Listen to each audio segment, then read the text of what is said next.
we did was you took this tobacco leaf, and you take a current cigar you're currently smoking, so you know the flavor profile on that.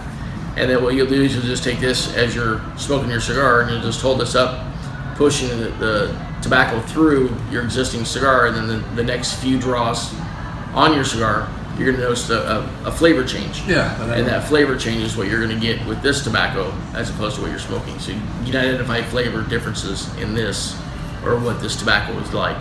So if you're in the factory and you're looking at, hey, what's this going to do if I did this? Well, you can take this tobacco, burn through it, and go. So what is that tobacco? This is an Ecuadorian Habano. You can see, you may not be able to see, but this is the bright side, or the side that you would see on the outside of a cigar.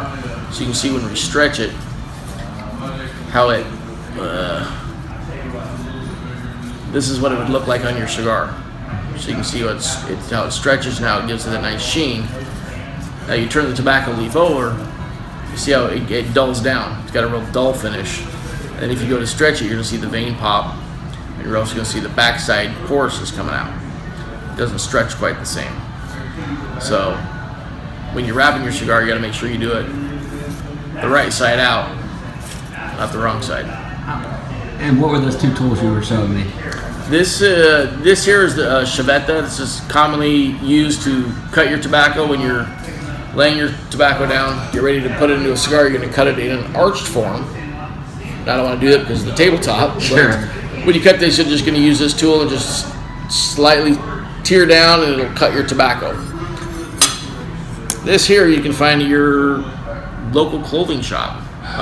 You can find this all over. These are nothing more than just a sharp blade, and we're using these to literally cut that arch now because it keeps this more consistent and straight roll right on the cut. It gives it a cleaner line. Now when we are actually rolling or doing construction on the cigar, they'll still use the traditional chavetas to tamper